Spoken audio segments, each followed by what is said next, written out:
real quick, I want to show you something new I've been playing around with. It's called Voice Mod.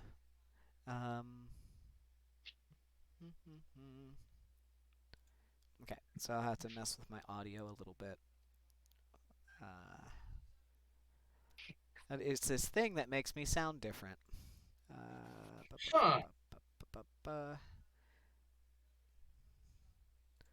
Okay, so now I have to put this on. Okay, so now I can hear myself, and I have to turn it up really loud. Can you hear me? I can, yeah. Okay.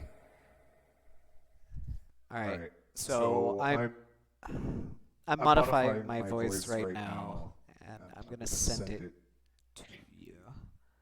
You're gonna send it to me? Yeah, hang on a second. Through Discord? Yeah. Voice and video. I was covering up our trash, so we didn't have to look at it. So, Kit, does my voice sound different? Yeah, that's crazy. Isn't that weird? So there's this like app plugin for Discord that modifies your voice. So this one is kind of harmonic, I guess. Robotic almost? Yeah, kind of. And then this one kind of makes me sound like I'm talking through a fan. Or a boy band. Or a boy band.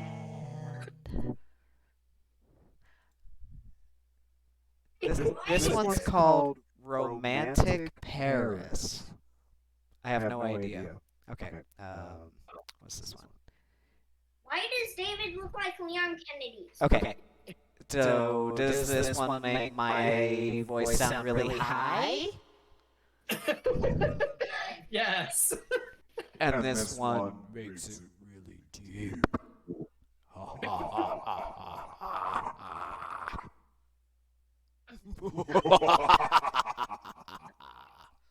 Great. Yeah, that's awesome.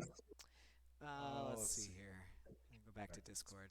You know, it's stuff like this you can't do in person when you're gaming. I do miss a lot of things in person, but... Do a robot voice. Well, I think I'm going to use this one.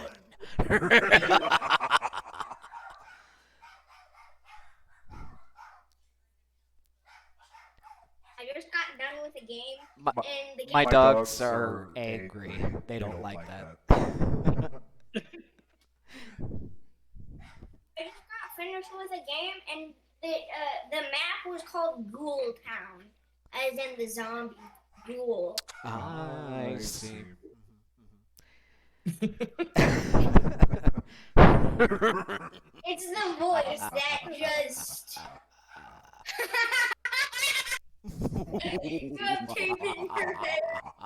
Dad, you have tape in your hair. Who put tape in my hair? I don't know. Oh, no. Somebody's a jerk. Headshot. Finish him. I love how he immediately blames his brother. Yeah, that's pretty good. Maybe I can do Scorpion in this voice. Get over here. Pretty damn. Yeah, it's not too bad. So anyway, that's a fun little plug-in that I just wanted to show you really quick. So I can just click it back to normal. To normal. Yeah. Normal David. Normal David voice. Let's see. I'm going to turn it off, though, because it makes the audio a little staticky, and it gives me some lag.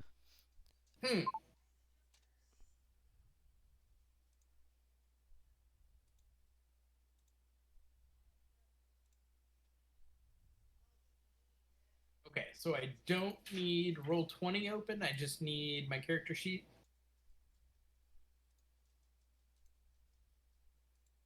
Yes. Can you hear me now? Yeah. Okay, there we go. I had to set it back up. Yeah, you just need your character sheet and your best Xavier impression. My best savior. I mean, he's such a Well, hard character to capture, right? I've been doing him for a while now. That's true. That's true. All right. Let's see here. So last we left off, you finally made it to Mother's house. Mm-hmm. So kind of run us through the last few things that you remember, and maybe I can fill in some blanks. So remember making it to Mother's. She wasn't quite what I think the rest of the party had anticipated she would be like. I think they were expecting old haggard crone and got New Age Valley Girl, and were a little confused by that. I remember going in and trying to talk to her about Frankie and a lot of the things that were going on. I remember she told me that specifically that thing was evil. And for a while, I think Xavier thought she meant Frankie, but I think it's the amulet. I think the amulet is the key to maybe freeing him. Maybe not in the way that I want, but I think that'll be something he's got to figure out how to destroy. Um, then she had each of us choose objects that were out in kind of that parlor entry area. Right. So which one did Xavier choose? I thought it was the albemic. Right. I can't. And Trying to- I think you had to I- do a dex check with you to see who could get to it first, and you snatched it up, Yeah. staring into your reflection. And if I remember correctly, you let yourself freely go when you felt the spell start to take hold, Yes. and you dove into the void, so to speak, into your own reflection. And that's where we kind of ended with everybody getting sucked into their various reflections in this dark, vast void of nothingness as your reflection disappears behind you in a speck and you're left alone in this sea of not just darkness, just emptiness, vastness, this void of nothing. And as you float there, you feel at peace for the first time in a while. Almost like you could rest here forever if you let yourself. But you notice behind you there's another small point of light that begins to approach. It grows until it starts to fill the dark void, and you're again confronted by your reflection. But now you are the reflection, cast in an iridescent light, as you stare up at the real you through that oil-slicked surface of the blown glass, standing in the room where you once were. Behind Xavier are your friends, also transfixed on their reflections, as you remember them. But to your horror, the real Xavier removes its mask and smiles, but you're not smiling. It reveals a hand from behind its back, clutching two Taroka cards. Then it reaches into the curved glass wall of the albemic, handing them to you. You hear Mother's voice echo in the void. Don't miss it.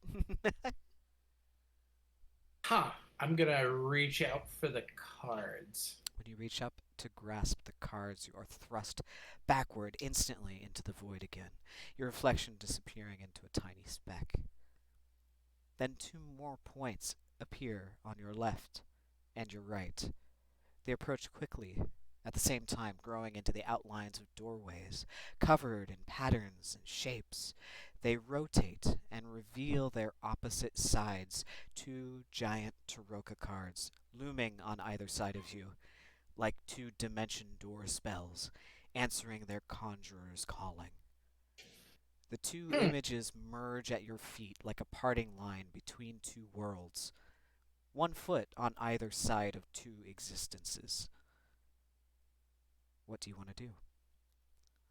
What are the two Taroka cards?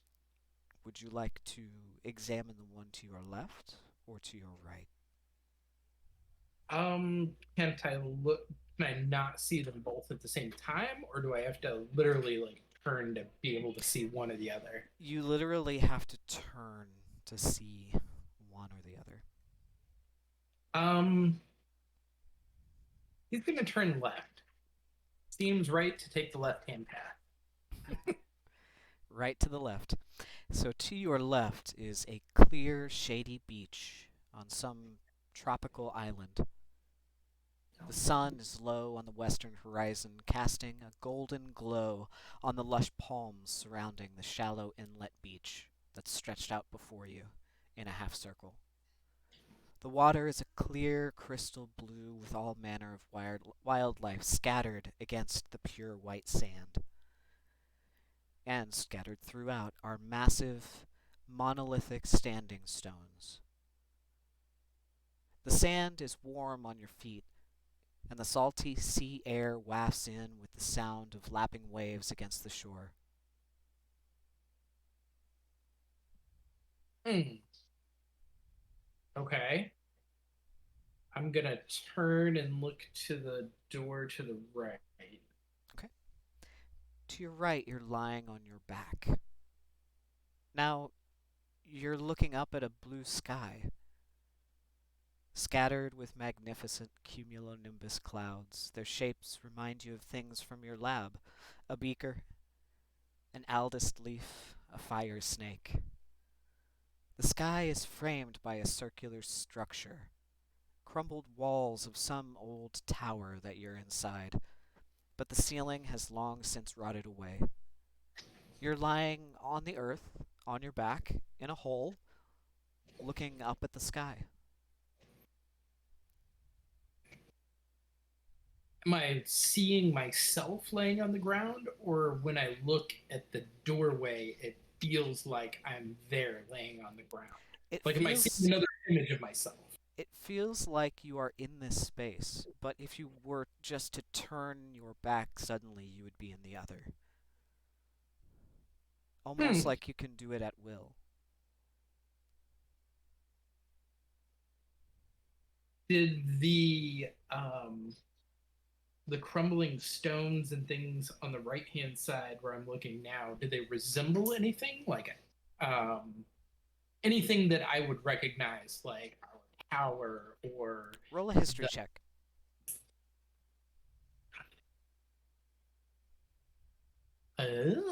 what's my history?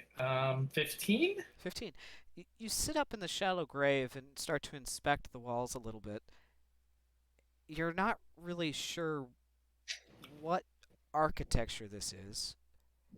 It doesn't look familiar, but then you're not really familiar with ruins so much. But then you begin to feel a tremor, a rumbling beneath you.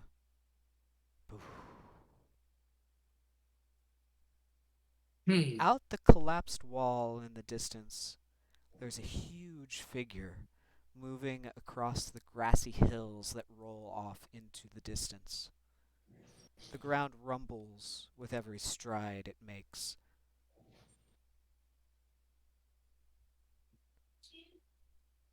This Um, place looks old, and behind the grave that you are sitting in, growing from it, is a gnarled Gulthias tree stump with a large hole, leading, you think, back to the other side. And you squirm. It feels like you're sitting on something. what he's kind of at this point he would be kind of fully absorbed into this image and this. So I'm gonna try to kind of feel what's behind me, try to roll over and You want to crawl through the hole in the Gulthias tree? um Or stay here and continue? He's gonna glance back up at the sky to see Uh-huh. if the clouds have changed at all, or do they still look like Roll a the Alp- perception check. and he notices nothing. I think Yeah, what's my you look perception? up. It's almost like the clouds have just gone back to normal clouds. Okay. Do I get advantage because this is a dream and I don't technically have my shield with me? Because Nice I tech try, but no. just checking. Then yeah, he's gonna kind of crawl forward to the Gulthius tree. Okay, yeah. The hole. Yeah, you crawl through the hole to the other side, onto the sand. You see the footprints that you took out of this rectangular grave that's dug into the sand on the shore of this island. It's not daytime, and the sun is setting now, but you can see a full moon is rising up above, still white against the hues of blue and purple getting darker by the minute. And now you're carrying something, a curved driftwood walking stick with runes carved into it. Looking back, you can see the few footprints and the impression of your walking stick leading back a few feet to the grave that's dug into the beach that you came from. But it It's looks like there Yep. are two very different places, right? So like where the Gulthius tree was, when I climbed through, it looks like somewhere completely different. Yeah, Doesn't look like it could be a temperature's place. different, time of day is different, landscape's different. Hmm.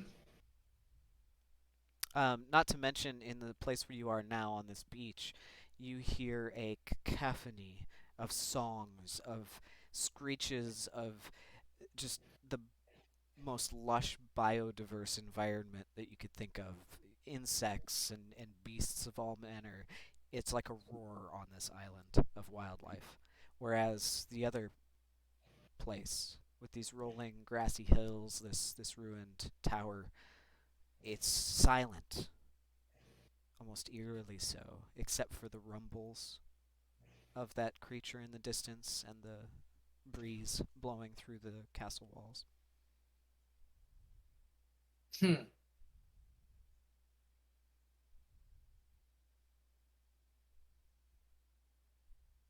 Hmm. Somehow intertwining life and death.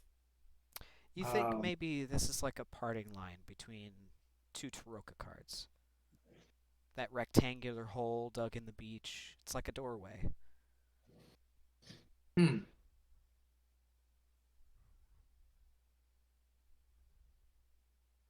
You feel So you feel like you must make a choice. Roll a nature check for me.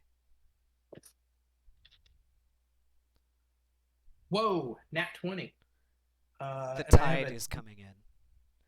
The waves lap higher and higher with every crash into the beach. You notice the water is getting close to this hole that's dug in the sand. so eventually I won't be able to go back through it. Perhaps. Hmm.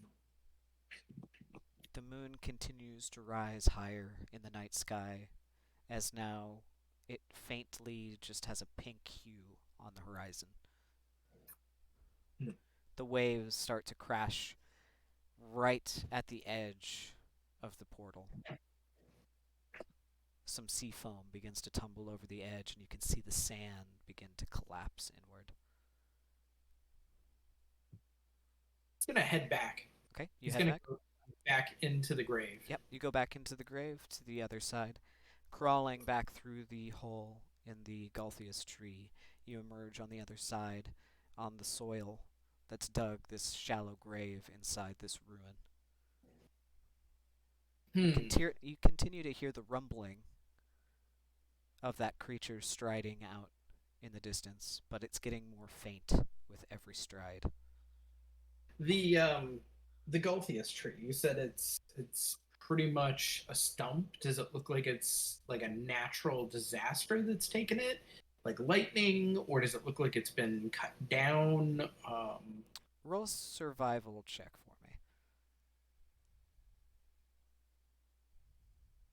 for me. 14. 14. You're not sure why it's growing here, but it is, and you know that it is acting like a portal, and you've seen this before, where a Galthius tree acted as a portal once before. Aside from that, you can tell with that survival check that the roots are beginning to fill in, so to speak. The hole is getting smaller. So the choice I make, I won't be able to go back if I'm on one side or the other.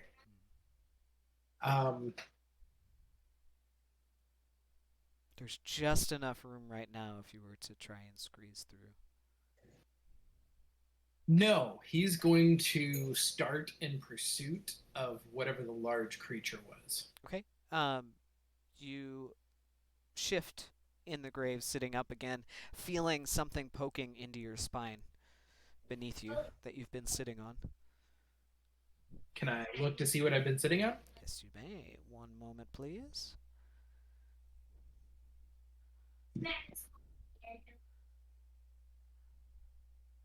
All right.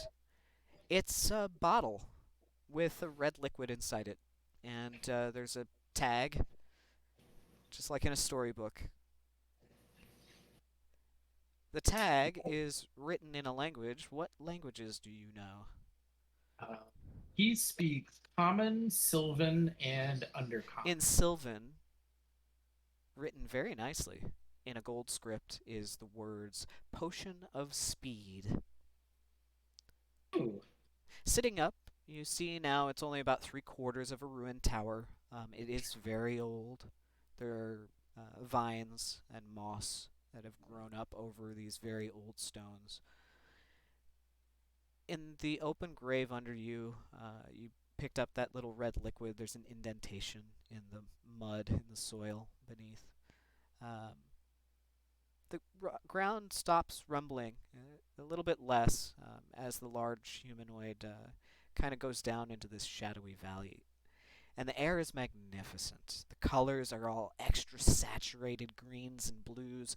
There's a light breeze blowing through this expansive plain of grass. In the distance, across the steep valley slope and over the next ridge, you can make out there's another structure just below the horizon. Looking like this one? Is it ruins? Roll a perception check. 13. My perception to 15. 15. It's hard to make out more details because you notice that there's a light mist that's blowing in from that direction. The sun is straight overhead. Can I roll an Arcana check to know and or alchemy to know how long a potion of speed might last me? Sure. Go ahead and roll. This is going to be intelligence, since you're an artificer now. So go ahead and roll an intelligence check for me. Okay, not Arcana? Add your proficiency bonus. Oh, cool. Okay. Where's my proficiency bonus? 4. Okay, so intelligence. So wow. I got an 26. 26. You think it will last long enough, at least to get to this other tower? Could I make it to both the tower and where the creature went? It's hard to say. Maybe. Is the creature moving directly away from me? Not directly. So are you going to get up and out of the grave and go look? Yeah, he's going to go explore. He's actually going to start moving toward that other structure while he's debating about how fast he could make it to either one of those. Gotcha. So the walls that are crumbled are about 60 feet across, and the ground around the tower it's scorched and tainted. There are cracks in it, and it's open and dry, and bleeding this crusty black ooze, almost as if the land here has been cursed. You start to Huh. hear the rumbling and footsteps from another creature, this time approaching from behind you. You can't see because the tower is between you and it, but it's approaching fast. Um, can I make a stealth check to kind of blend in with Mhm. the surroundings? Okay, so you're gonna hide. Using your hide action, go ahead and roll a stealth check. Ooh, I'm decent at stealth. I got a 19. 19, very nice. So you think you're pretty sufficiently hidden behind some of the rubble, clutching this bottle as you hear the footsteps, and then stop. Can I ask a question before we get into anything else? Sure. Does the tainted area around the tower look like what I saw in Fairy? What you saw in Fairy? Remember when we went through the portal and we were actually in the Feywild and I saw some of the corruption? I even took samples of it. There was some kind of like weird black corruption in the Feywild that I took samples of. And you mentioned the vibrant Yes. colors and spirits, making him think maybe I'm in the Feywild. Um, if you want to see if the corruption is the same, this is going to be a religion check. And if you want to know where you are, this is going to be a history check. Okay. Can I make both? You can make one or the other. Okay. I just want to know then if the corruption is similar to what I saw in Fairy. Okay, religion check. Religion check. Holy crap. I got a whopping total of 5. He doesn't know. It could be. It's hard to say. Okay. He's going to remain hidden and see if the creature comes into view. Okay, yep. Remaining hidden. I'm going to take out my dice.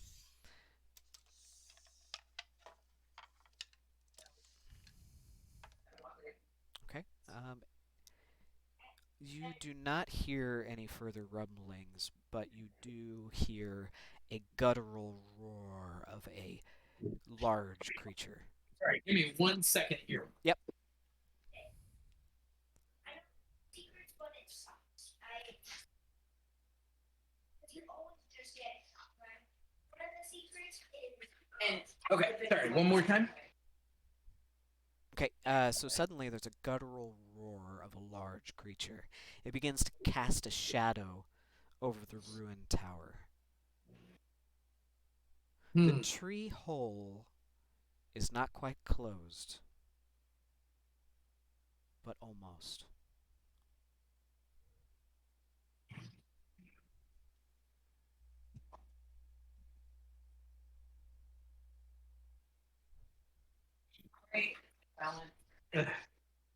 Um, can I see what the thing is yet? Is it still obscured by the tower? Right now it's more obscured by the sun. It's blocking out the sun. It is a humanoid figure that is slightly taller than this tower structure. Xavier, in true Xavier fashion, is going to step out of the shadows and say hello.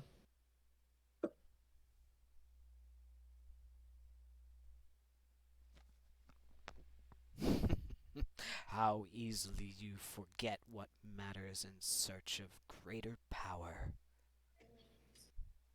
You look down at the potion in your hand, and it begins to bubble.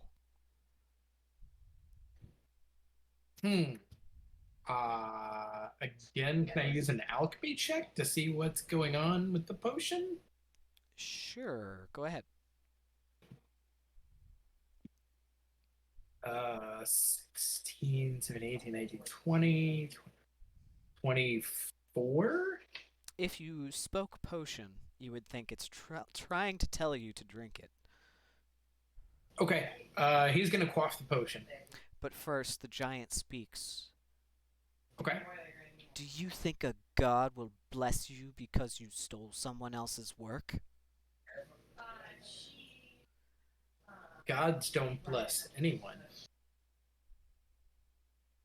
You have two choices.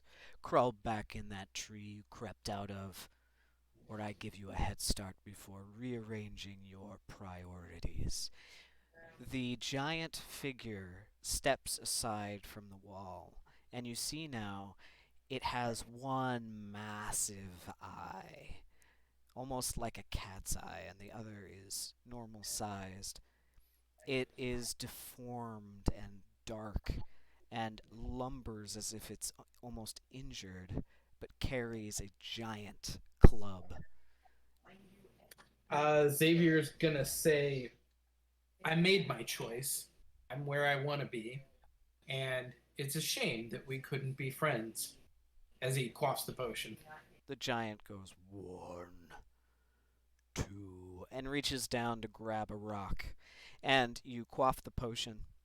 Alright. Can I, after I quaff the potion, try to cast a spell? Yes, you may. What would you like to cast? I'm going to cast Witch Bolt, and I'm going to aim for his testicles. Alright.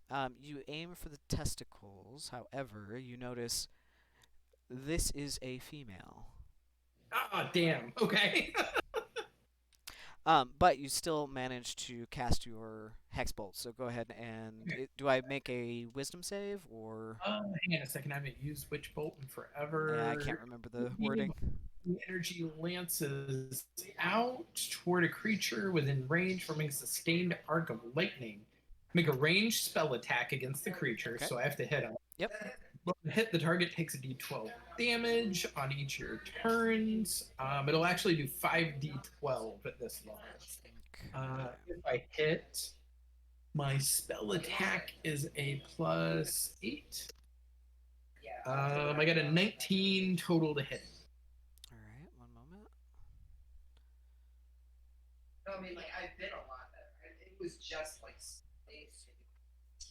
But she does look like she's wounded almost, or like just naturally deformed. That's probably just because of the follow-up. It looks like some kind of cursed evil creature. Okay. It's ugly. It's just this vile, deformed creature. Okay. It's like the facial features are randomly distributed and it's misshapen, it's warty. The limbs are like grossly different sizes and shapes. It emits these terrible howls whenever it breathes. It's just kind of wretched. Thinks he knows what this is. But Xavier, I don't know if he would. Can I gander a guess? Yeah, roll a nature check for me.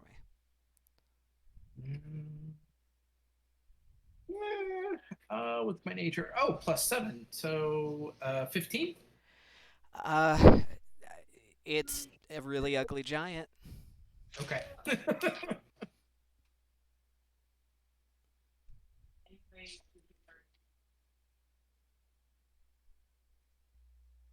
Alright, Okay. so you doff the potion, guzzling it down, you feel a burst of energy, and all of a sudden you feel like you could run twice as fast, and you can run twice as fast, and with a dash, you can quadruple. Wow. Okay. He's gonna hold and fight for a moment and see how this goes. Did I hit on a 19? Oh shoot, I just closed it. You do hit on a 19. Okay.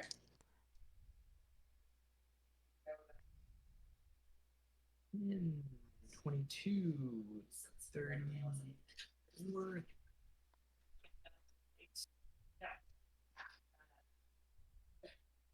It takes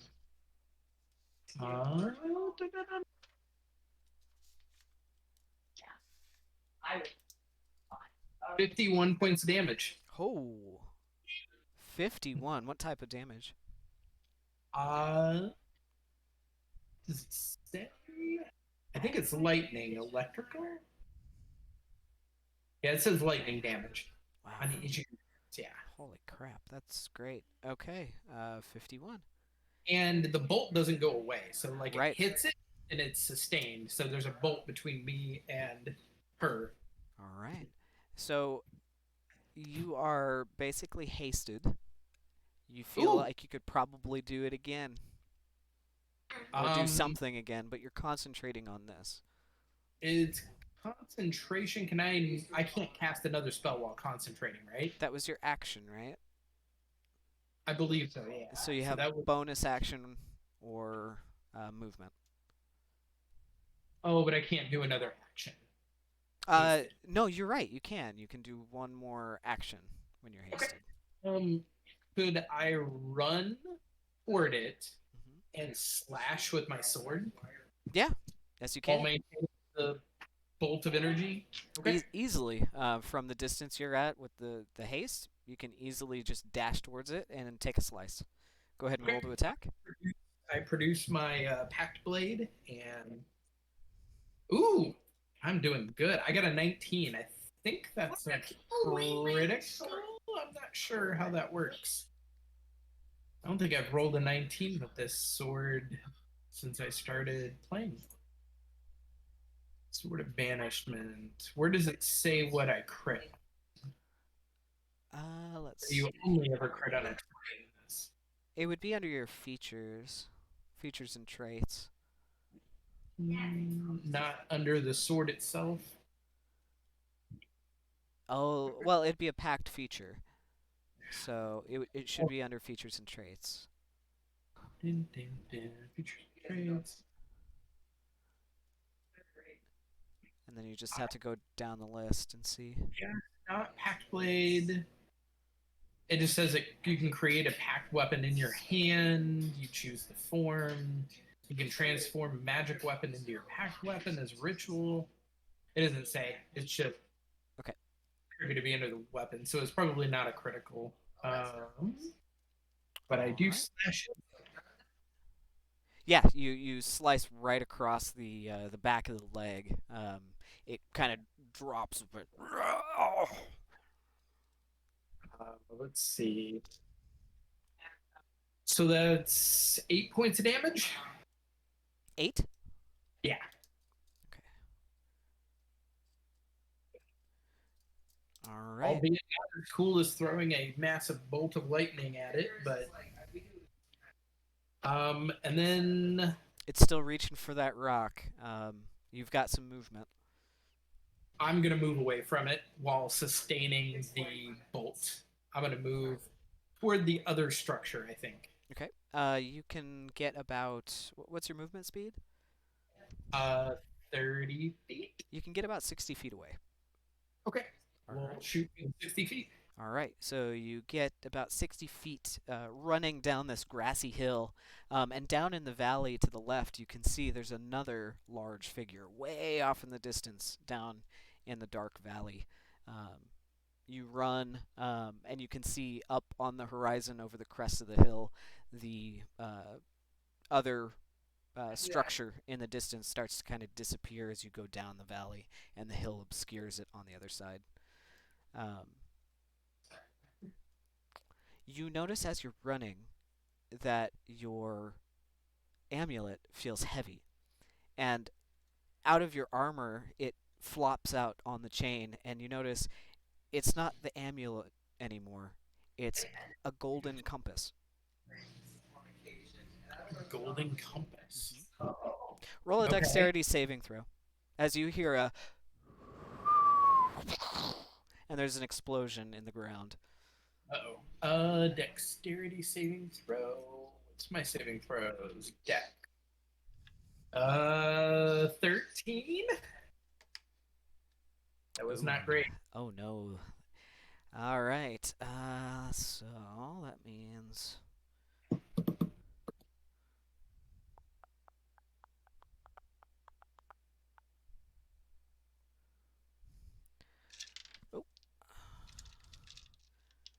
as a giant boulder crashes into the earth next to you, Oh crap! You run into it, and it deals 13 points of bludgeoning damage, making a crater in the earth as it bounces and rolls down the hill, leaving a kind of a rut in the ground.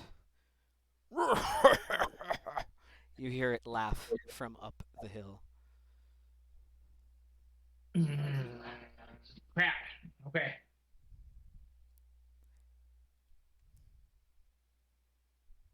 Xavier's hurt but not done. I laughed before I killed myself, knowing it would screw up your plans, the giant yells. I have no specific plans. Never do. That way I'm never disappointed. You see it reach down again. How did someone like you pick up a giant boulder ever create something so full of death? It throws the stone, yet more alive than you will ever be. Roll a dexterity saving throw. No! It gets to throw 2 stones. That dick. 15 plus 19. 19 total. You manage to dodge out of the way, but it does clip you in the shoulder as it goes down. You take half, 7 points of bludgeoning damage. 7 damage. Okay. His real father is the reason. You failed to make him cold and calculating with your pitiful edifications. Yeah, I think I know what It starts to run after you. Well, I think Xavier's putting it together that this thing is talking about mother.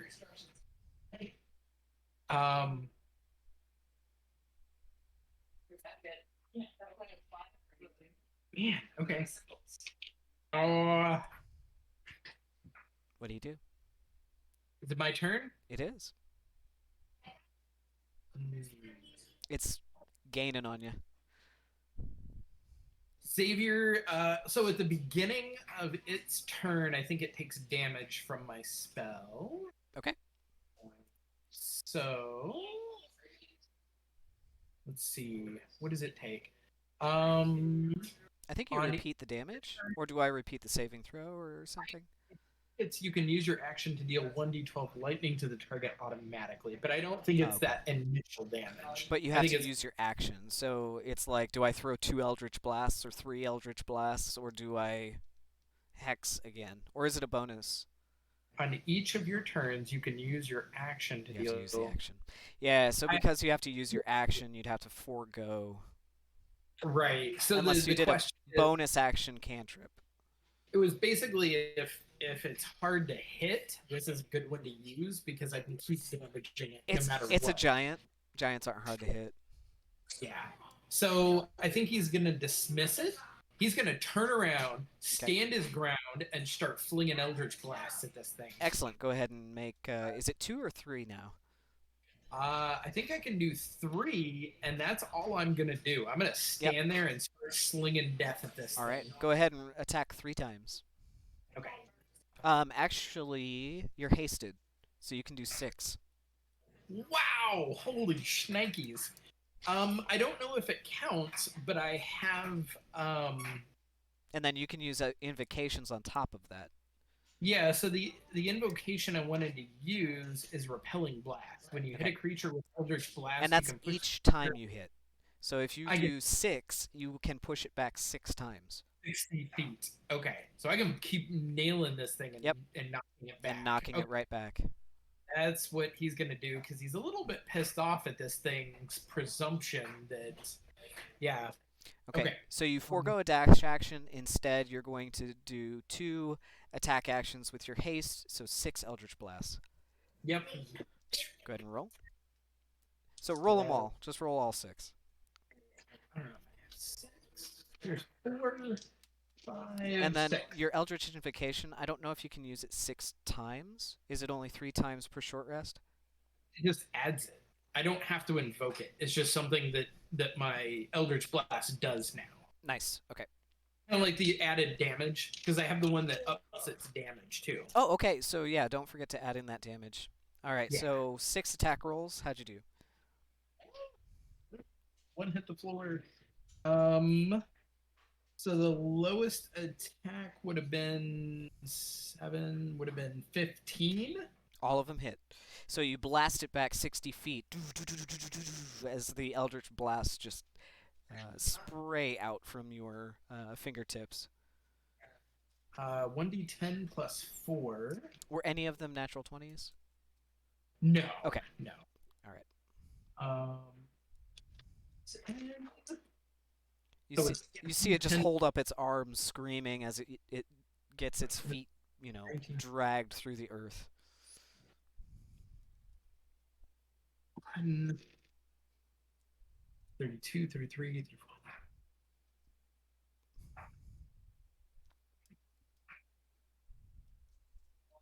I do 50 points of damage. How many? 50. 50 points of damage. 50 even. Yeah. Jeez. That was 6d10 plus 4. You blast it back. It's looking really rough. Yeah. Okay. So you I have would movement still. If you wouldn't talk about my mother then. He's gonna dash at it. I'm in his heart just as much as that Gulthius stake when you killed him. Don't you understand? He achieved real vengeance, not just to corrupt your toys, but to end you. I realize that now. You must be dismantled if you are just another cog in Primus's machine.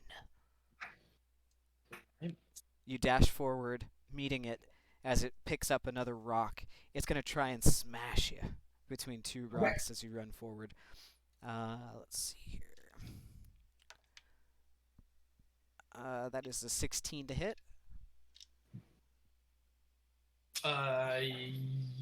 No, I'm AC 20. Okay, it misses as you kind of duck underneath, and it's going to try it again. That's a 19 to hit. Nope. Misses again as you kind of power slide underneath the next attempts to smash you with the rocks. You're up.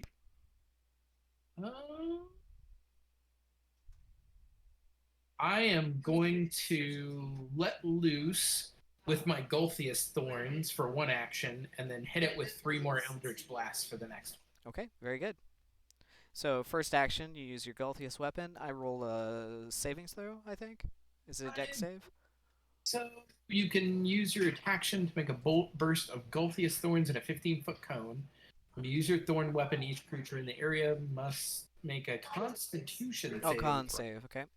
DC equals 8 plus your con modifier plus your proficiency bonus. Okay. Proficiency bonus is 4. My con is 2. So it's 16. No, 14. They take 2d6 on a failed and half as much on a success. So it takes 2d6. Oh, wait, no, hang on a second. The damage increases to 3d6 at 6th, 4d6 at 11th level. So it takes 4d6 of what type of damage? Poison. Poison. And all right. if they fail, they're poisoned. All right. So this creature is now poisoned, and the thorns burst out, riddling it with holes, just like a nail gun, as you see the poison feed into this already corrupted body. It's 13 points of poison damage. 13 points. All right. Yeah, it's looking really rough. Because poison makes it harder for it to hit me, right?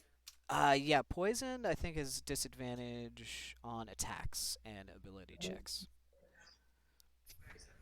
So. And now, second action, you're going to do Eldritch Blast, right? Throw Eldritch Blast, the lowest of which is a 8, 14. Did I hit on a 14? You meet its armor class, so yes. Oh, okay, cool. Then I hit with everything. All No right. critical, anything, just straight attacks. All right. So that'll be 3 Eldritch Blasts? Yep, 3, and I'm gonna knock it back 30 feet again. All right, very good. So now you're knocking him back the opposite direction, the way you came, because now you've slid underneath it and are blasting it away from the tower. 28 points of damage. 28. How do you want to do this? Oh, one Eldritch Blast takes it in the stomach, the second one takes it in the chest, and then the third one I'm gonna aim right for the eyeball. Yep. Blast You right to the sear eye. you sear the eyes away. The stomach ruptures. It crawls and falls over on its knees and on its side, clutching. You hear the gasping moans of a dying creature. The more you grow toward him, the less humanoid you will be.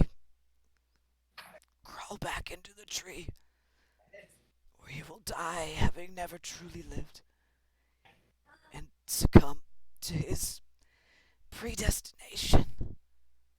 You see the tree inside the tower now shuts as the creature expires. My destiny is my own, and I don't mind the form that I am in. I have friends who have accepted me. He's gonna fire one more Eldritch Blast into the creature. You fire one more Eldritch Blast, and it just like bursts like a watermelon. Gore everywhere.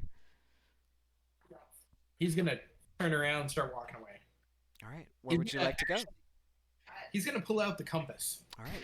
You pull out the compass and you notice it is frantically pointing toward the other tower that now you can see over the hill in the distance. Okay. As the fog begins to build. Give me 1 second. I'll be right back. I'm gonna run to the restroom. Okay, yep. I'll take a little break too.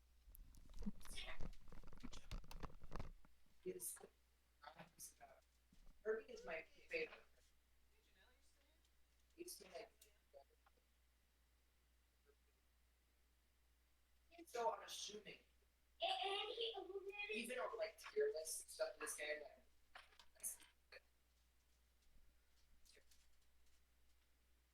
that's why when I kill people with them, they're like super. They're just confused. Kirby, I don't think besides Kirby now. I'm just getting really good. You can beat me with Kirby. Very I used to be able to play Magic. you start able it's I can play Fox. Fox is super speedy.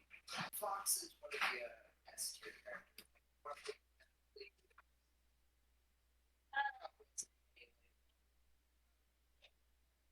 you're fighting TPU's Joker's top. Because he's got I don't know. Even he's got the purple.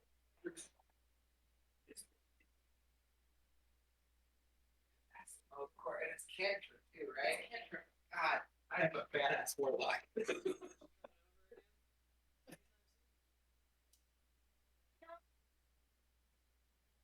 that fun? Yeah. Don't Big character that's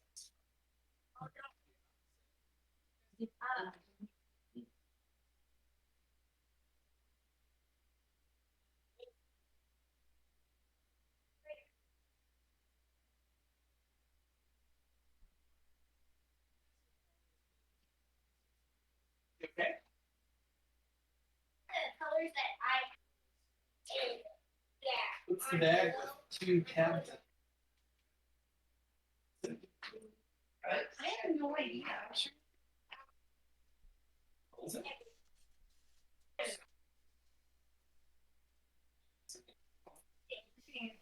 Maybe you put the small good stuff. Will slid into a and something. I don't know. He has. I like you guys' house. Thanks. I wish I could take you around and show you the rest of it. It's so nice and pretty and modern looking and just congratulations. It's like my dream kitchen. It's so nice. I love the wine rack too. Yeah. Oh, it's so cool. We went to one of those used places that just has tons of weird, old stuff. Yeah. Gosh, All and you half. guys have a laundry room? Gosh, I need a laundry room. Oh, it's not just the laundry room. Let me. So after our session, Yeah, I'll no, that's fine, that's fine. Discord on my iPad, and I'll give you a little tour. Perfect. It's kind of cool. Okay, so we were... Yes, I remember. Okay, so the potion you feel is starting to wear off at this point. Crap. Okay. Do I still have the bottle? You do. Okay, not even thinking that he's probably still in a dream or that this isn't reality. He's gonna take the bottle, hoping there's a few drops left, and put it in his alchemy stuff, Okay. hoping he can save Sure. some residue for later. Yep. All right. You put it in your haver bag. I don't know, pouch of Yeah, holding. he's actually got a bag of holding. Yeah. He's been keeping most stuff in. Yep. And he's gonna look at the compass again, and Yep. you said it seems to be just pointing toward the tower. Frantically, actually, the needle is kind of like twitching as it points directly at that tower over the horizon. Huh. Okay. He's gonna start mostly talking to himself, but somewhat talking to the compass of, "My, you really do need me to go to the tower. What will I find over there, little one?" And he's gonna start walking toward the tower. All right. You start to walk toward the tower, making your way through this nice, beautiful field. As the wind blows, you feel the rumbling as you get to the bottom of this valley, and down below in the darkness, you can see that figure again, a little larger. Just Like it's striding. this direction. It's hard to say. It's larger than it was last time you looked. You begin to head up the opposite side, where you know the tower is on the other side of this ridge, as you begin to walk up a steep but not vertical path through kind of some rocky moors, some taller grasslands, and eventually you make your way to the top of this ridge, looking over it. And I need to get a map that I made that I am so excited to finally get to use. One moment.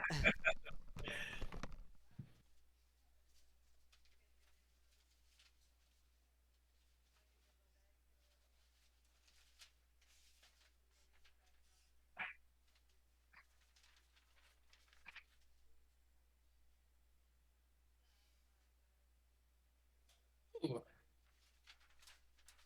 Cool. I gave you a little peek. Yeah. Just a tiny little peek. Okay, where the hell are you? Okay, you're right here. And yeah, the sun is still straight overhead. It's nice and bright and sunny. And you make your way over the crest of that ridge. And now you see another tower structure down the hill and a little back up the hill. And you can't see an entrance or stairs or anything, but it seems to be sitting on a mound of its own. A second tower. Similar in structure, but it looks like the walls aren't caved in on this one, and there's still a little bit of the kind of, jagged archery rows on top. Okay. Okay. You're maybe about a quarter of a mile away. Okay. I'm gonna look around as I'm walking through down the valley. Am I seeing any more of the corruption, or was it focused mainly around the towers? It was focused mainly around the towers, but go ahead and roll a perception check for me. Perception. Because you're kind of on a high point. 14. 14. You do see that to your left, maybe a mile, a little bit further away than a mile, it looks like there is another tower structure that looks like it has a wall that is attached to it, that kind of like a ramp goes up to it, maybe 2 or 3 hilltops away. It's a bit of a hike, but now as you're approaching the second tower, you do see the ground around it seems to be cursed as well. in a Okay. perimeter on top of the mound. He's gonna keep walking toward the tower until he gets to. How far out does the corruption go? Is it like, an inch from the tower edge? Is it like a foot? Is it, It's maybe about 30 feet out in just a circle around it. The earth is just kind of blackened and crusty and cracked open like it's dry and bleeding this weird black ichor. Again, almost Xavier's kind of absent-mindedness, not thinking he's in a dream state or anything. He bends down to collect some, samples of the black ooze. Go ahead and roll an investigation check for me. A nat 20. All right, you managed to pick up 3 samples of corruption. Just put mother in parentheses after it.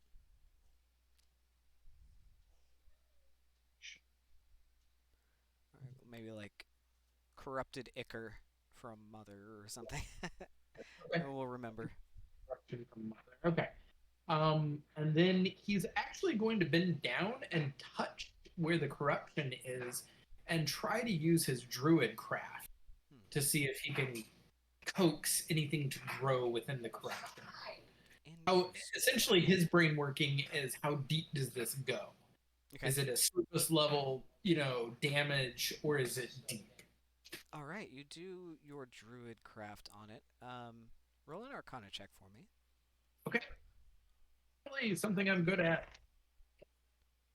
I'm good at it. I rolled bad. I got a 14. 14.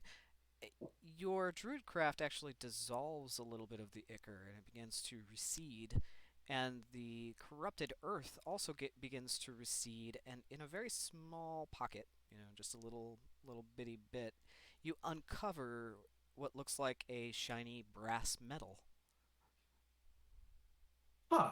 Like the ground is made of metal, or it's like something I could pick up? I'm gonna dig. Yeah, you start to dig around. You clear away more of the earth, and you get to some hard patches of earth and rocks and stuff that are hard to pull up, but it's like a metal plate. It's like the whole ground is a metal plate. Ground is a metal plate.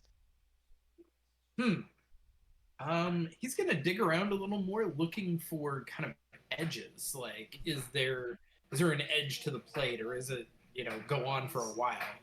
It goes on for a while as you continue to just kind of dig around, try and find seams or paths or something.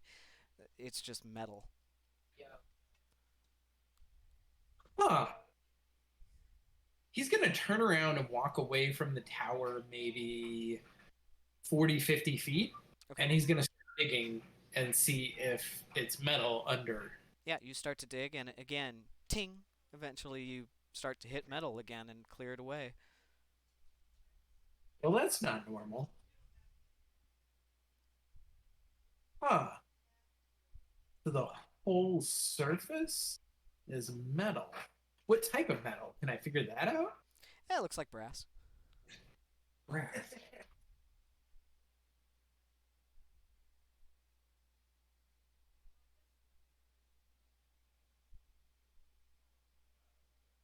Okay. Using alchemy, You hear Ah, deep booming like thunder from the sky above. One word. Come. Okay, I'm gonna turn around and start heading back toward the tower. You head towards the tower. The backside looks like there is a narrow staircase, the ruins of a staircase that kind of lead up the mound. Maybe 8 to 12 stairs, and there's an opening in the tower. And on the inside, it's crumbled and slightly fallen in, but there is a spiral staircase that leads up to an upper floor. You can see the ceiling. There's wooden slats. Some of them are rotted through, and you can see the sky above.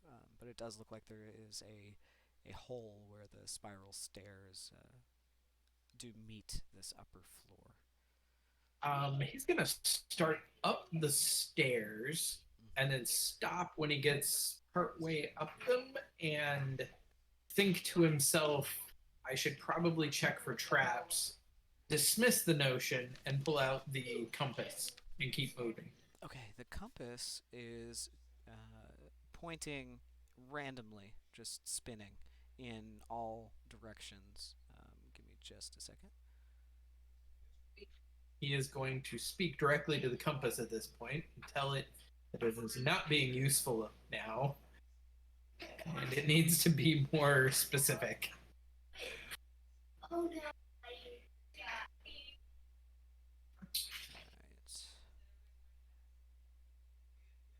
One moment. I'm trying to find the notes that I had, and I lost them.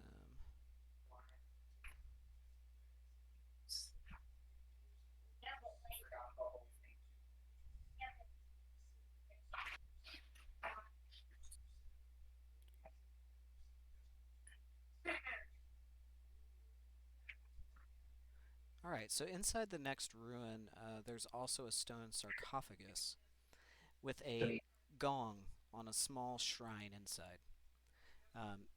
There's a chest at the base of another Golthius tree with a portal in the base. The compass points towards the chest.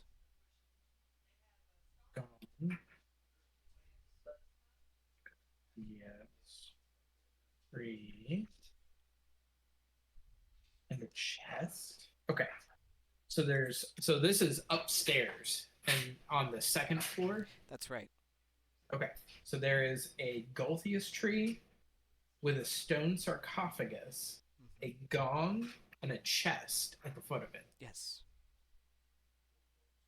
And the compass seems to be pointing toward the chest. Yes.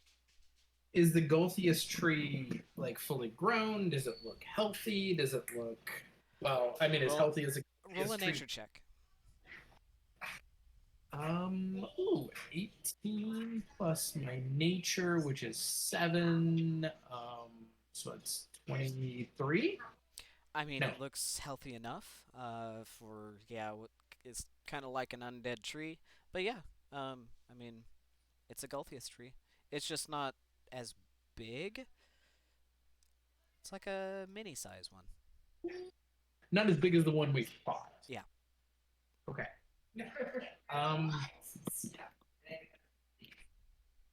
He's gonna walk out into the room and say, He's gonna walk out in the room and...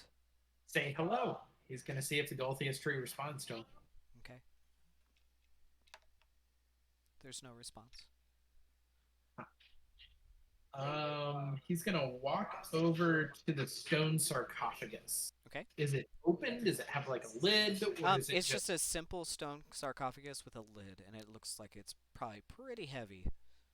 The Golthius tree is almost growing out the front of it. Okay. I'm gonna take a look at the chest. Anything? What's it made of? Roll a perception check for me. Perception. Or investigation, maybe. Investigation, probably. Okay, and my investigation is higher. I'll take it. That would be a 17. That's exactly what you needed. It is trapped. It is what? It is trapped. Oh, yeah. How You so? can see there's a little spout that looks like it will jettison something if you try to mess with the lock. He's gonna stand to the side of where that spout would be pointing, and he's going to attempt to use mage hands to fiddle with the lock. All right, go ahead and roll a Thieves' Tools check to disarm. I believe. Yes, I'm proficient in that. So 17. Do I add my proficiency bonus and my dex Yes. to that? Since I'm proficient in it? That is so correct. that's 17, 18. And then mastery is double, I think. You double your proficiency. Well, I got a 25. What's mastery? How do I know if I have mastery? It disarms the trap and disables the lock. and it clicks open. Oh. Cool. Okay. He's gonna go over and open the chest. Yep, you open up the chest, and inside there is another bottle of white liquid with a tag on it, written in a language that I don't think you understand. Bottle with white ink. I don't think you listed it earlier.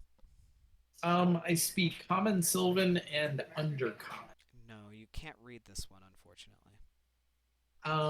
Is it possible I could use maybe make an alchemy check to figure out Yeah, have go I ahead. ever brewed a potion like this? Yeah, Have I ever seen Go ahead one? and make your alchemy check. That's fine. Be intelligence and proficiency. 18. 18. You hear another rumbling voice like thunder through the clouds. Take. What did it say? Take it? Take. Okay. I'm gonna take the potion. So you down it? The last one was beneficial, so sure, why not? Yep, you pop the cork and you down the liquid without question. And you feel yourself start to float upward, hovering above the ground. You are starting to fly.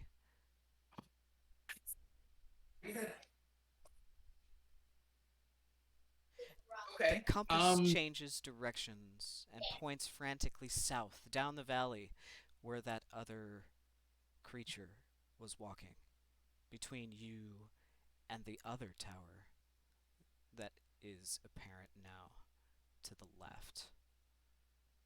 So as I zoom up into the sky, can I see how many more towers there are? Alright, so you start to lift up off the tower, and now you can see out broadly in the distance over the rolling hills of grasslands more of those humanoid shapes wandering like specks throughout, almost evenly distributed. They just wander through the valleys, over the ridges. You see more towers, one on a high ridgetop to the south. To the north, over a circular ridge, you see one to the northeast that looks like it's lodged between two ridges, like a bridge almost, spanning the gap. This land stretches on as far as you can see in every direction. Bright greens and the bright blues above. But the compass seems to be pointing south. It's pointing towards that third tower. Okay. I am gonna zoom toward the third tower. As you make that decision to zoom towards that tower, you notice the sun. It begins to go dark. The moon is out, casting a bright light now over the landscape, much as the sun was. And it starts to sizzle against your Gulthius bark. The moon does? The moonlight. Ah. You fly quickly as you can towards the third tower. You hear the voice again. Grow. And you feel your boots and your gloves. A pack on your back. You feel weight of metal as it begins to grow out from your Gulthius bark, forming into gadgets of all sorts, equipment, your boots with flares, your pack with a jet. You fly through, you feel the power in the two rings around your fists as you fly towards this tower. Immense power building within these devices. You hear Mother in your head. Xavier, honey. Time to find your reflection.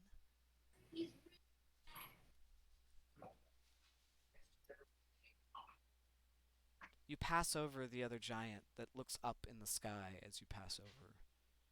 You hear a distant roar as it begins to charge after you, but you are much faster than it with the devices at your disposal. You're getting close to that third tower now. Would you like to descend?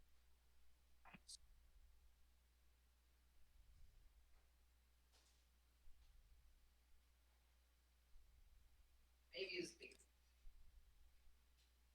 Xavier, as he is descending and as all of this craziness is going on around him, he is kind of stopping and looking at the gadgets on him and trying to figure out, how do they work? Do I see any cogs? What kind of metal are they made of? What, There are unfathomable elements to these devices. As you look down, they are intricate beyond your imagination. There are runes carved into the surface of interlocking metals of different types, gems inset into them, wires, steam producing, things whirring. They are very complex machines. but I still feel connected to my magic, right? Yes. Okay. Okay. Descending into the tower. You descend into the tower, and there is still a rotted door, half on its hinges, leading into a tower structure. Okay. I am going to still trying to hover at least a little bit, keeping it off the ground, but I'm going to go through the door. Okay, you go through the door, and inside there is a table and a mirror. A table and what? A mirror. A mirror. The compass points towards the table. I'm going to take a look at the table. You walk inside, it's cold. You feel the ground lightly shaking from the footfalls of the giant that's trying to catch up. As you approach the table, you see... One moment. Trying to catch up.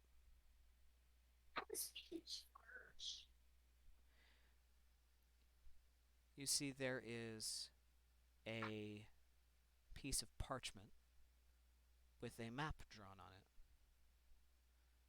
it. And there is another bottle of a silver liquid with a tag on it. And you do read Sylvan, I believe. Yeah. It says Potion of Mirror Image. Potion? Mirror image.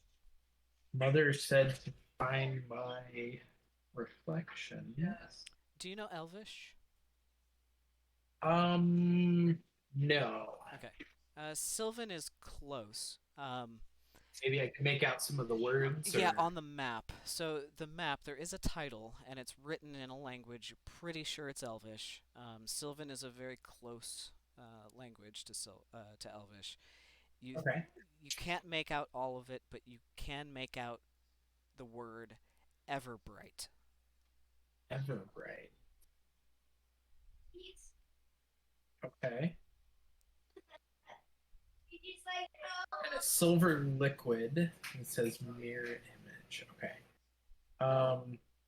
Does the map look like anywhere I've ever seen before? Does it look like maybe the towers here or the landscape at all?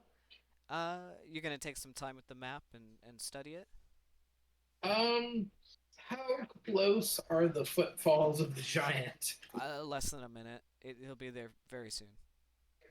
I'm gonna grab the map Mhm. and I'm gonna look at the mirror.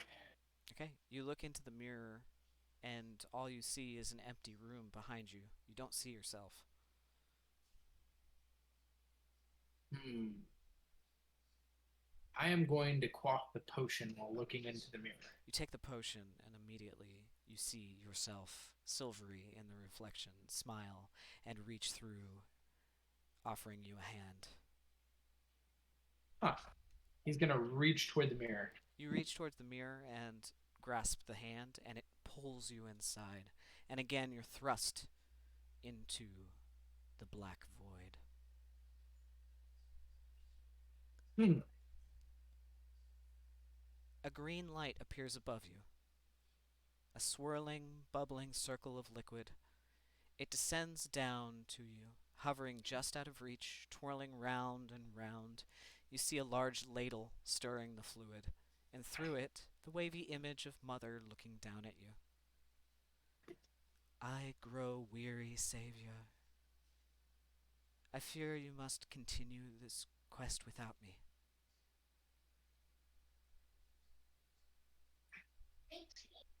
Don't say that, Mother. It's okay. I spent many years hating the Founders for what they brought upon my people. Back then, Ordog's power was strong enough for me. I could have ended them all. But then the madness crept in, and I went astray. I'm sorry.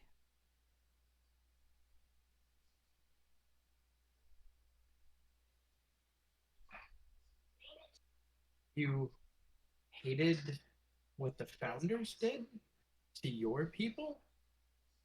Yes. My Founder. So this is a Kit question, not necessarily a Xavier question. Do I know if do the founders worship War Dog? Is that something? not that you know of, no. Okay. I'm struggling to remember the founders. The founders are the ones who created supposedly the islands and everything, right? Right, they're like the original founding fathers, mothers, whatever of each island. And they have constellations in the sky, and people worship them as deities on the islands. There's temples to the different ones on different islands, like, like little embassies, religious embassies. Is Ordog one of the founders? No, not from your recollection. I got the impression Ordog was a demon of some kind. All you know about Ordog is what you've been told by you. Okay. And what you've experienced together. I will finish the quest, Mother, but I still feel lost. Where did I come from? It's okay, because then we found one another. Ordog is not the one who gave you power. There are 3 that came to claim you. I don't know which it is. Who were the 3?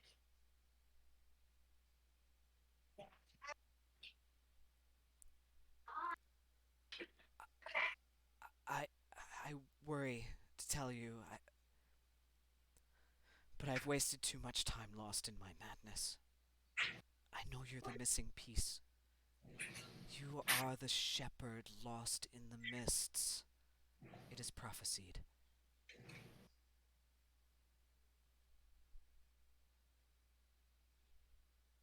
How do I find my way then? I hid away one memory. It was not your own. Have you seen it? I've seen many memories that I feel were not my own. Have you seen the memory vault? A memory vault? Wait. Then she hasn't. Corvus Corax has it waiting in her memory vault for you. Yes. Korak.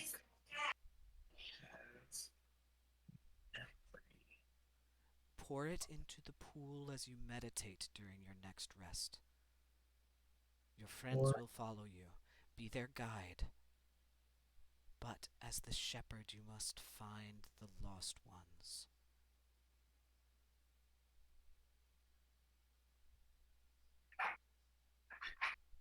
What should I pour into? The memory vault. Who is? Do I know the name Corvus Corax? Uh, it doesn't sound familiar.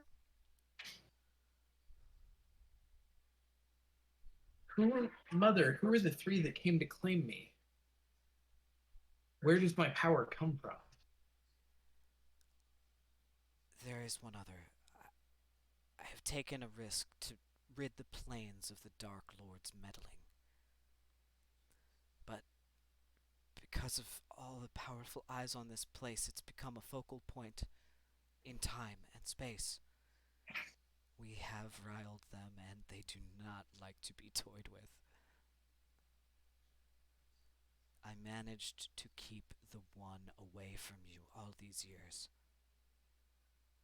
But now I have channeled too many at once. She begins to cling her forehead. The moon, the machine, and the adder, they vie for your loyalty, Xavier. But I cannot conceal you any longer. You must grow on your own and choose your own path.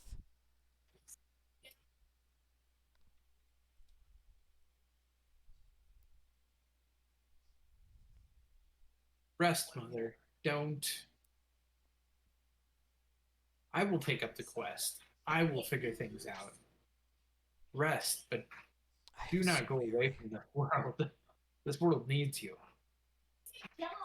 I am weary, Xavier. There's not much time. Do you have any questions for me?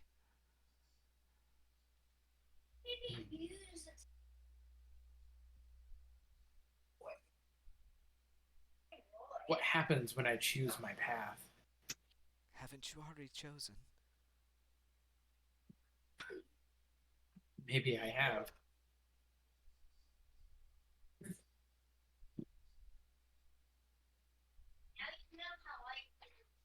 What if I choose all three?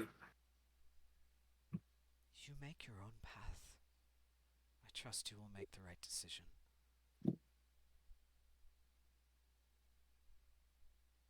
No, I have no questions for you. Xavier, I love you. I love you too. Her eyes squint and then shoot open, her pupils white. A demonic voice fills your head, and Mother opens her mouth, speaking in a monotone. A war is coming. Can you feel it? Run, fools. Seek Corvus Corax and save the descendants. Fear not. I will be watching in the mirror of eternal midnight. She coughs and her eyes open again. Her pupils return and she looks around. You feel yourself almost like a tether has been cut, and you begin to fall, free falling into the void. You fall for what seems like an eternity, and then immediately your vision snaps to. You're staring into the glass albemic now, holding it in your hands at the shelf. You put the albemic down and your hands are tired. They go limp to your sides as if you've been holding that thing there for hours. He's gonna immediately yell out, "Mother." You yell, "Mother!"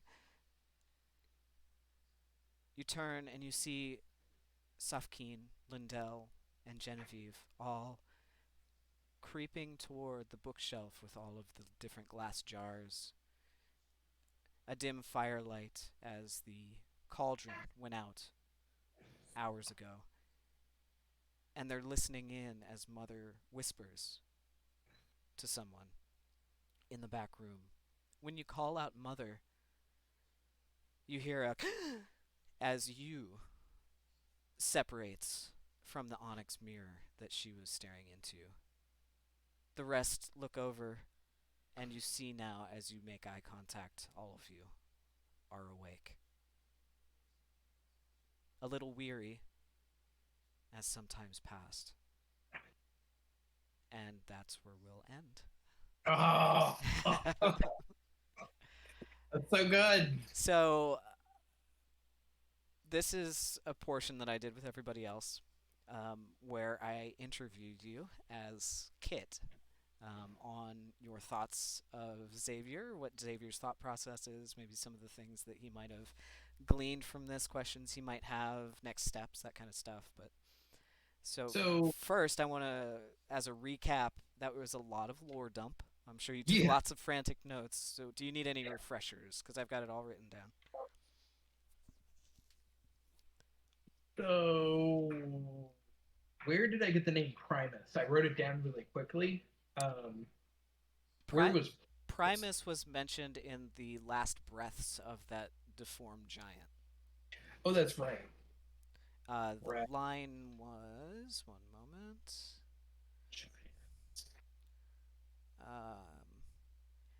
You must be dismantled if you are just another cog in Primus's machine.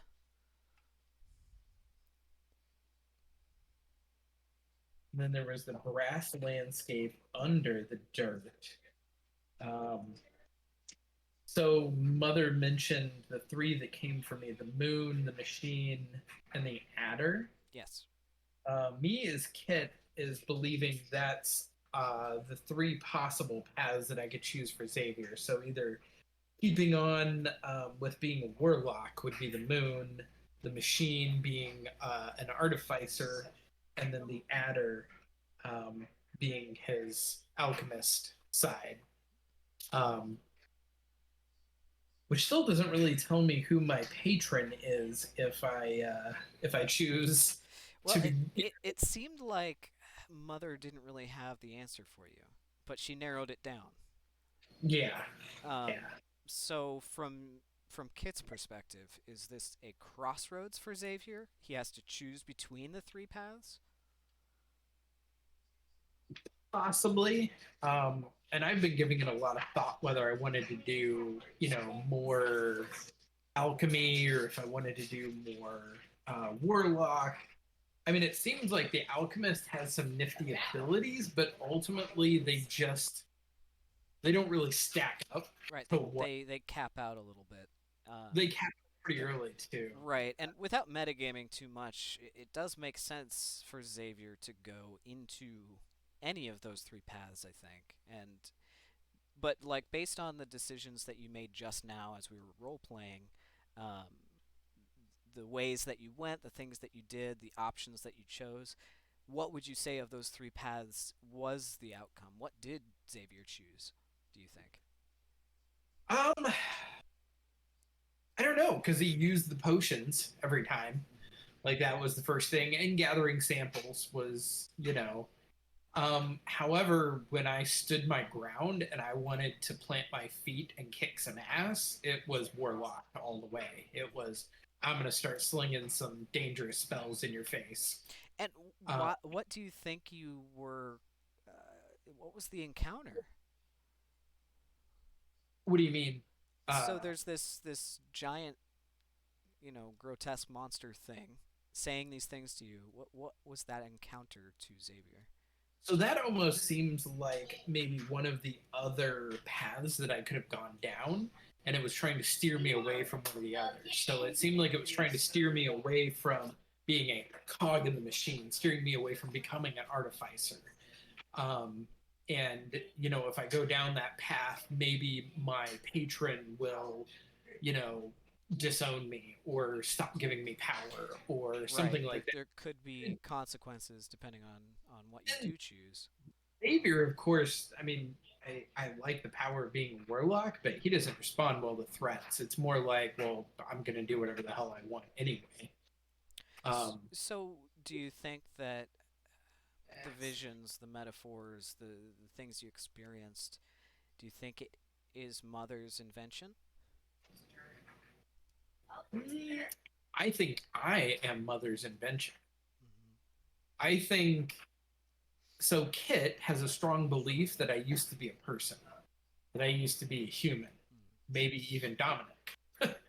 um, What and do you think that you would have experienced on the other side had you gone that way then?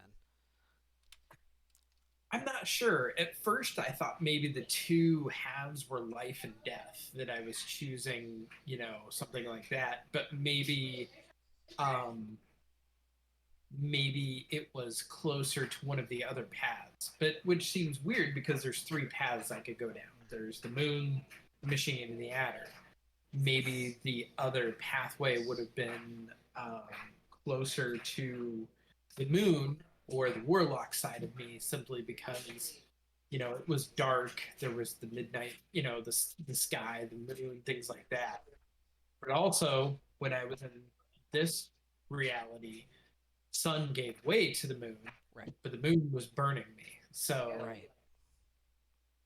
um, I guess maybe forcing me to make a decision on one path or another. Right, because it seemed like initially there were two options, right? The two Taroka cards. Right. Um, which I forgot to mention. It's up on the screen right now, but when you do finally awaken, you are clutching the two Taroka cards, and when you look at them, they're both right side up. In the left hand is the Shepherd, and in the right hand is the Mists.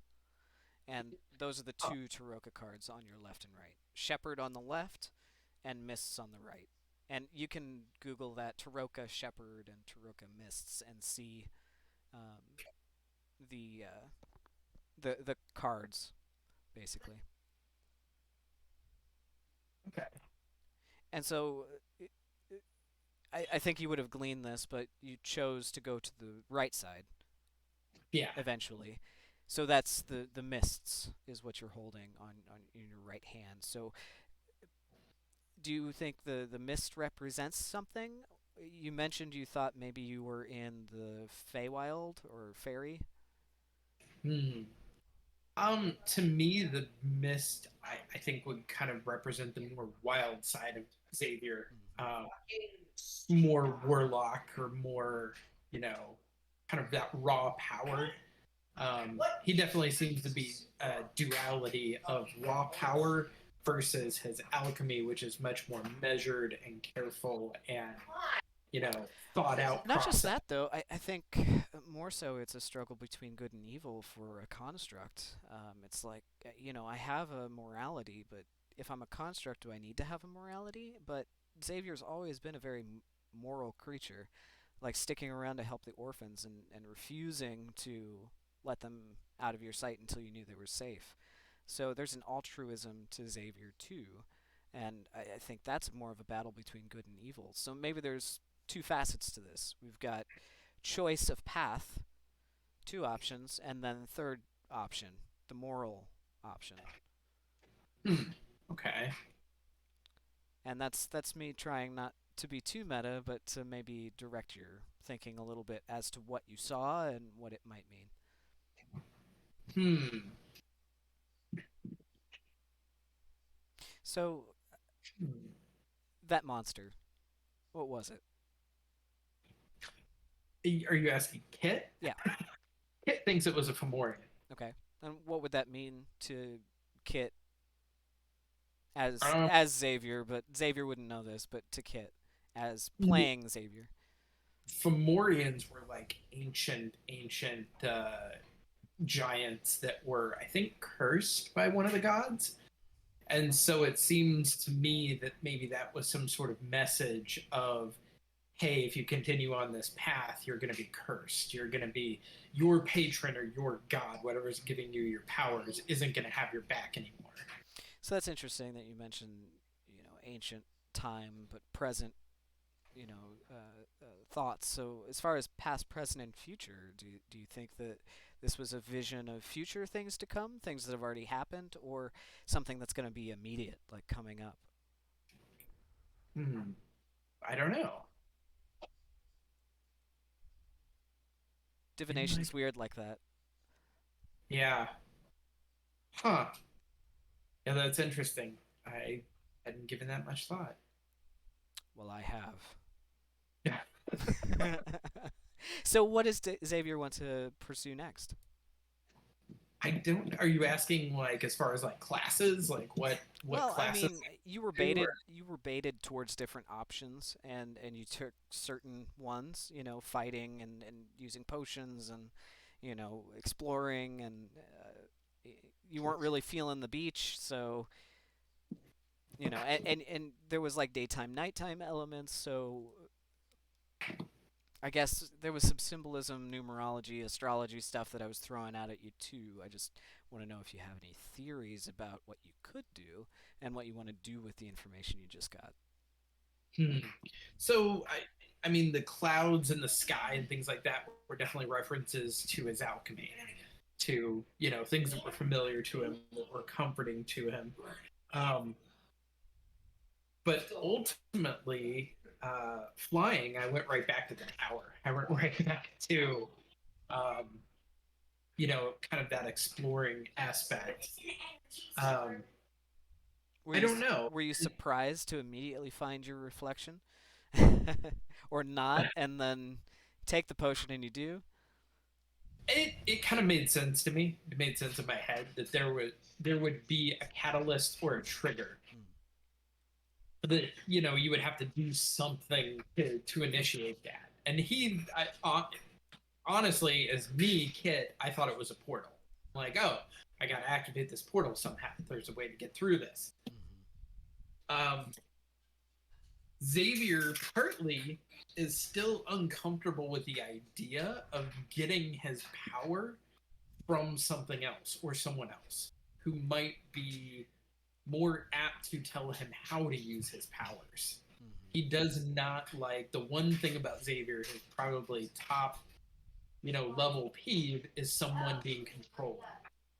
So someone chaining you up, someone taking away your free will, someone, and again, that's why he's seeking to free Frankie, is he wants him to have his own free will, even if that means that Frankie has to die. Right, because there's that moral option again, Yeah, where you're fighting against your nature as a construct, trying to be, or good leaning at least, if not, good neutral. yeah. Um, so, do you think this vision relates at all to your lost memories or your backstory? Um, Possibly. So that's the other big piece that's missing for him.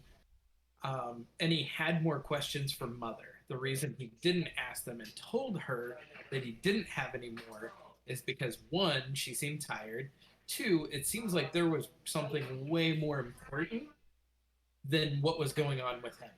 So like my own personal, you know, seeking to figure out who I am and what's going on, he feels that there is this war that's coming, that there is something that is, you know, could be damaging to the entire world, Mhm. is way more important, and he needs to stop it. So, what do you think about the fact that you decided not to go to the side of the shepherd card, and yet Mother mentioned to you that you needed to be a shepherd? Be the shepherd. I don't know. That's a good question. Does Xavier have an enemy? Have an enemy? Hmm. He's probably created a lot of enemies at this point. That'll be campaign 2. Yeah, there's a lot of people who would probably love to get back at him for shit he's done. But there's But still not like a clear enemy for Xavier right now. I would say no. Yeah. Any enemies of free will? Right. Yeah, that seems to be more Xavier's thing. Big thinker. Everybody deserves their own free will. Um, Mhm. Especially because you felt that before you were a construct, you didn't have your own. Right. And even the very first session we ever played of this game, he started out in a cage. Right. Exactly. And being in bondage is something that you don't want anyone to have to go through. And then later on, the Mind Flayer that managed to ensnare his mind. He That's right. is Yeah, mind, body, or soul. He does not like it when people or things are controlled. Right.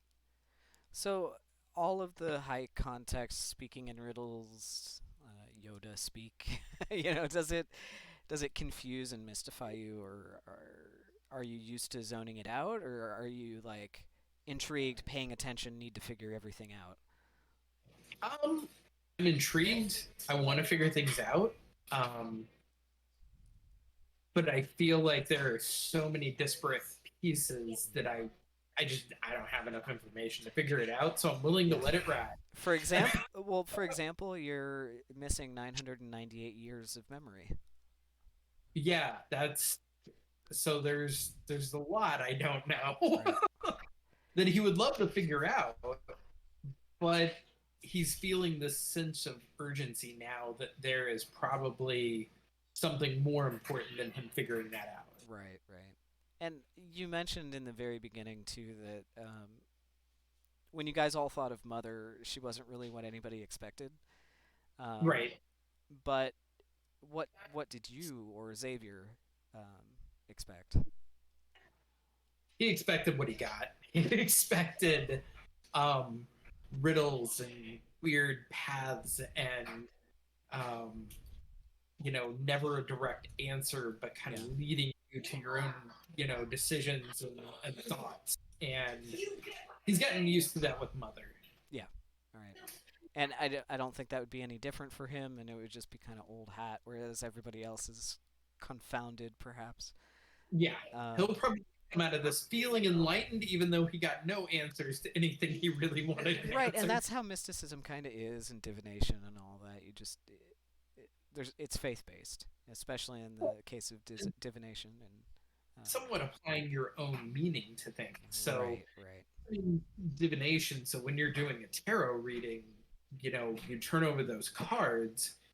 It's not necessarily what the tarot reader says, but what you read into what's actually going on and how you apply that to your life. And it can give it meaning. It can give it, strong meanings. Right. I think Xavier, it is like that, where I understand that I'm going to apply my own meanings to this and make sense out of it. So, what's the next thing to pursue in your backstory? Um, in my backstory, I'd still the biggest burning question he would have is who was I? Hmm. Who was I in my past life? Like he's Right. almost adamant at this point that he has lived another life before this one, maybe even many of them. Um, but he thinks Mother has somehow reincarnated him or brought his spirit back into the construct he's in. Um, and he wants to know more about the person he used to be, because in that respect, he's bringing that person back to life. So, do you think once you regain your 998 years of memory, you're going to have a transformation, be a different kind of person, character? No, I think he will add it to who he is now. Hmm. For a while there, he was kind of going back and forth between, if I could transform back into the person I was, would I? Hmm. And, he sees how humans are treated versus how he's been treated. And he's finally found a group of friends that just do not care what he looks like. Is that treated TREE? No. Yeah. Okay. Go on. You may continue. Wow. I didn't catch that. That's good. Yeah. Um, Xavier cares about how he's treated. Treated. Just leave me alone. Yeah, just leave him alone.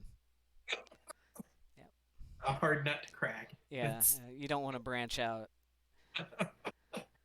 You really got to get to the root of the problem. Of course. Um, so, is there another backstory? Somebody else that you're really curious of pursuing their backstory in Short Expectations?